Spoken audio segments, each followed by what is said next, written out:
good to see you all. Come on over. I'm going to try to talk upwind so my voice will carry a little bit better. So I think we'll get together here first, and then you'll be released and you can check out everything here. So I'm Eric Olson. I'm a wheat breeder and geneticist here at Michigan State University. And we're at where we're at today. This is our breeding nursery.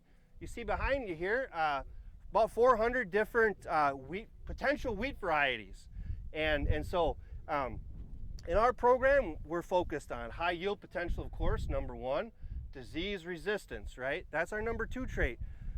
What I've got up front here for you is a reminder, don't forget about head scab, right? Right here, this is what can happen. And so this was some great work done by a graduate student, John Conception. Here, there's John. Libby Ross. So if you guys have any questions that I haven't answered, or if you want to just chat about anything, go ahead. You can. John and Libby can answer anything. So we work on head scab. This is something we just use a regular paint sprayer. We collect the spores, we grow the spores, and we can apply anything for scab. Other diseases that we don't really think about all the time, but I don't want you to have to think about them, leaf rust, right? So this is something that your T3 fungicide would take care of. So leaf rust, we don't see it out here right now. This field is sprayed. It's out there though. And so I was on a 4-day tour just south of us, Ohio, Indiana, Illinois. Leaf rust was everywhere. That's a deal breaker, right?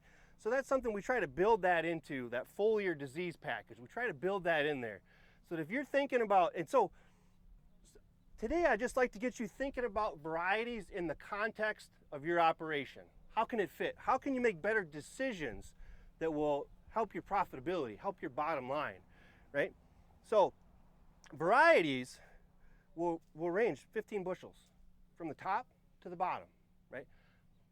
You can push the pencil on that. If you can gain 10 bushels by changing your variety, that's well worth it, right? Especially with, I haven't checked prices lately. I haven't checked since they were $12, but you can put some more bushels in the bin by choosing the right variety. And so when I say a variety can match your management practices, right? That's where fungicide, it can integrate with fungicide timings. Of course, we push the management as hard as we can, right? And we know that you are, and so we want to match our testing conditions to those high input environments that you're providing these varieties. And so the varieties will perform differently across years, right? Now Jupiter had a great year last year, was up in the top 10% of the trial, right? At the 90th percentile. 2020, not so much. Down in the bottom third. 2020 was a hot year. We had more days above 85 degrees than ever, right? And we had multiple days above 90 degrees during the grain fill period. So heat stress is a problem for wheat. Jupiter's vulnerable to that heat stress. Likes drought conditions. Last year was very dry. No problem with drought. So what I'm getting at is if you are able to plant, if you're able to plant multiple varieties on your farm, I encourage you to do that. Having 2 varieties can buffer against that. And I'll use this classic example. Jupiter and Whitetail is one of our soft white wheat releases. Doesn't mind the heat. Performed very well in 2020. Didn't do as well in the drought in 2021, right? They're contrasting, right? They contrast. Where one has a strength, the other one has a weakness. They complement each other, right? And what that does for you is it prevents the bottom end of the yield spectrum for you. You protect yourself from that bottom end of that one variety bottoming out, having that 1 in 10 bad year, right? You're buffered. Think about it like buying stocks, right? You're not going to buy stocks in 2 companies or in one company, right? If you went all in on Netflix a couple weeks ago, you lost $50 billion in a morning, right? So what I'm saying is you can buffer risk. You can mitigate risk by having multiple varieties. And I get it. Not everybody can run. If you're running your own seed block, your own seed farm on your farm, it's hard to have multiple varieties. But I would encourage you to tap into some of the great resources we have for certified seed in the state of Michigan. Great certified seed producers. And so I can guarantee that when you purchase a bag of certified seed, you're getting a quality product that's going to be well worth the investment. The return, you will get a return on that investment. And that would allow you to get 2 different varieties on there on your farm simultaneously. Another reason that that's important, why grow multiple varieties? Seems like a lot of work, a lot of logistics, right? Well, you can protect yourself from the bottom end, but you can also spread your risk in other ways, right? So this is Jupiter right here. Looks pretty good, right? Compared to this, right? And the way we get there is with fungicide treatments, right? And I hope everyone here has applied their T3 fungicide. There's scab everywhere this year. It's here, it's out there to varying degrees. And when do you apply a fungicide for scab, right? When do you do that? Right at flowering, right? Now these wheat varieties flower at different times, very different times, right? If you look back to Jupiter and Whitetail, Jupiter's late, very late maturity. It's on the later end, right? Whitetail flowers at least 3 days earlier than Jupiter under normal conditions. You know, so we've had kind of a cool spring. We generally flowering around mid-Michigan is Memorial Day weekend or shortly thereafter, and so there was a very cool period.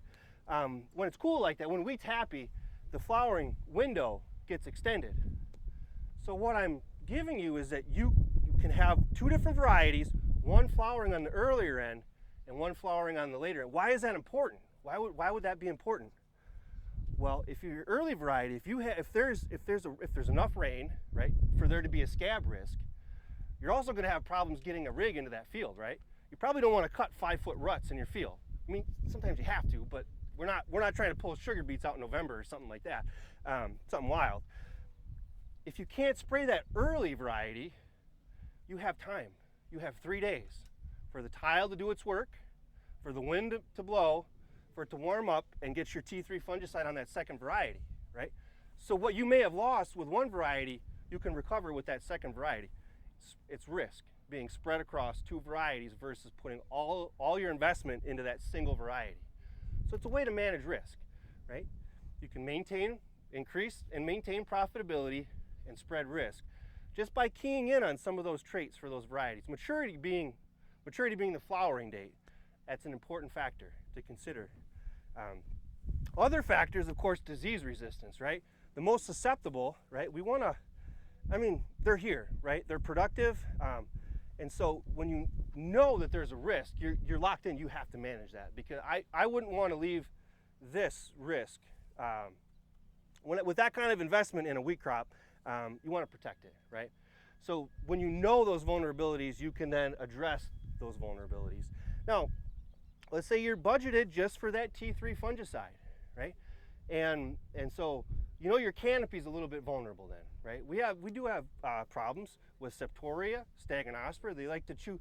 I mean, you can still see the Septoria is still active here. This might be Staginospora now that it warmed up, but they're playing capture the flag, right? Trying to climb up, and we don't always have the opportunity to spray those or the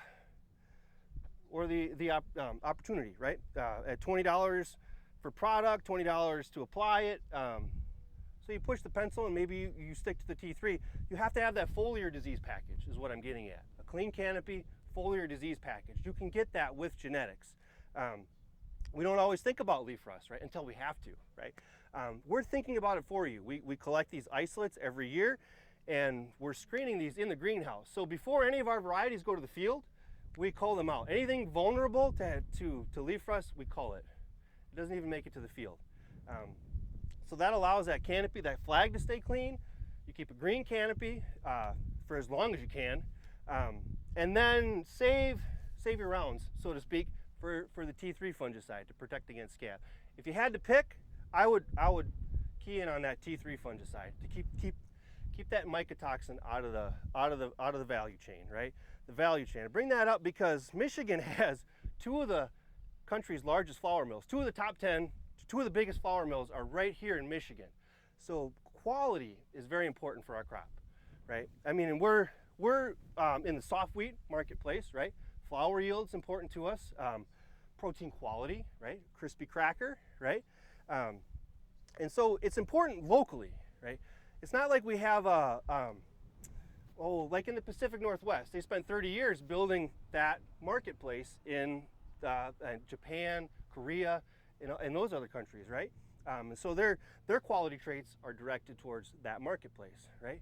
just like ours are directed towards high flower yield and meeting the needs of our milling industry. So we have to have a high quality product, right, that enters into that marketplace to maintain that marketplace. Of course, we all want to be producing enough grain, high quality, nutritious food, right? And so it's maintaining that value chain that helps to maintain profitability. All right, so that I'll step off my soapbox a little bit there about the quality traits, so that's kind of a picture of what's important to us in the breeding program, and how you can use some of that in your decision-making process for variety selection. So I'd like to chat with you all too. So any questions, comments, or anything at all from you guys? Eric, I should know this. What's T3? Is that flag leaf or? Oh, I'm sorry, at flowering. Yeah, I use that same language that I picked that up from Dennis and Martin Nagelkirk and all those folks. Yeah, so right at flowering there. Yep.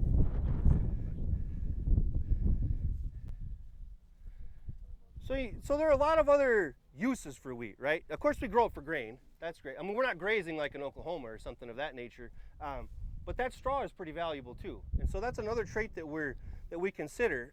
And some of our recent varieties are 898s in the handout there. You can see we've released about 2 varieties per year since 2017. Soft red and soft white wheat, of course, too. And so there's a lot of value in those. W190, that's in the commercial yield trial, just down the road. It's got the best scab resistance of any wheat in Michigan, and it's a soft white wheat. So that's one of my myth busters that I like to bring up, is that scab resistance is not exclusive to soft red winter wheat. There are good options for scab resistance in soft white winter wheat. W190 is the best there. Some of y'all might grow Dynagrow 9242. That's another.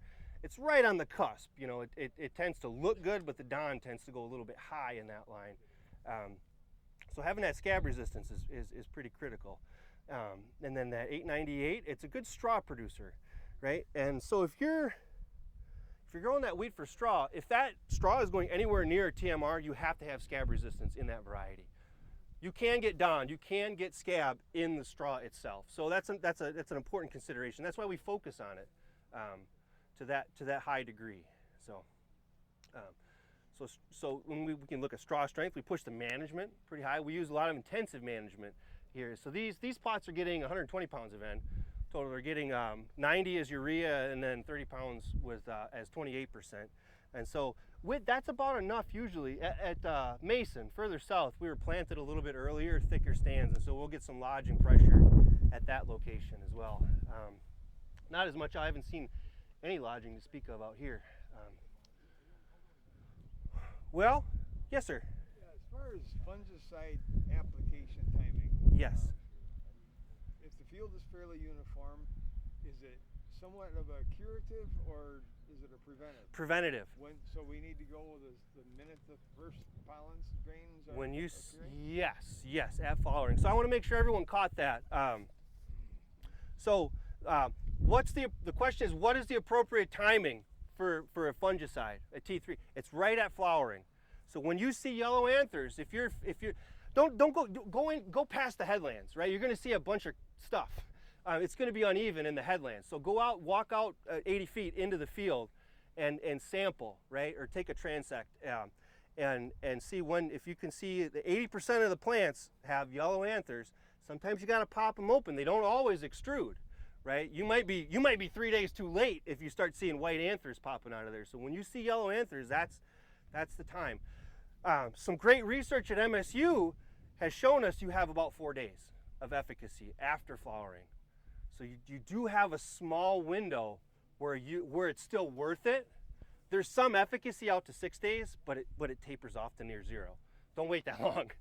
So don't panic if the ground is wet and you see yellow anthers. You have 2 to 3 days yet, and if you have your variety split, you may even have more time than that too. You might have a good 5 days to work with. So very good question. Very good question. All right. Well, I think we can break now, and you're welcome to tour the plots here and see if there's anything that you like. I'd love to hear your feedback on things that you like or don't like. You're welcome to check out what leaf rust looks like on a susceptible, and then different resistance. You can check out the flag leaves here. You won't see leaf rust on them because they're resistant. So you're welcome to check some of this out and tour the plots. And Libby and John can chat with you, or I'm happy to chat with you about anything. We are at 1.8 million here. So yeah, and so the reason that we go a little bit higher is that we don't know when we can plant. And so we have to prepare like we're going to plant the last week of October. So we used to go higher, even up to 2.2 million, which was a little bit too, and that can change the plant architecture. It ends up changing the plant. The heads are a little bit tinier and so on. So we're at about, which is higher than what people would normally. It's too expensive, right? We're pouring the seed to it, but that's just because we have to plan for a late planting. Yeah. So when was this planted? When was this? This would have been the first week of October then. First week of October, I believe. Yep. So we shoot to plant by the Monday of the third week of September. Because you go a little bit too early, there's still leaf rust around. We had leaf rust in our plots at Mason. It didn't carry over in the winter, but there are some risks for some seedling diseases can happen. You can't have overdevelopment of tillers if you get too early. So tiller management becomes important with the early plant, and you can balance that with a lower seeding rate, of course. We're growing in September 20th. We only seeded Monday. Okay. We need them. Okay. But it does tiller adequately for you then. After dry beans. Yeah.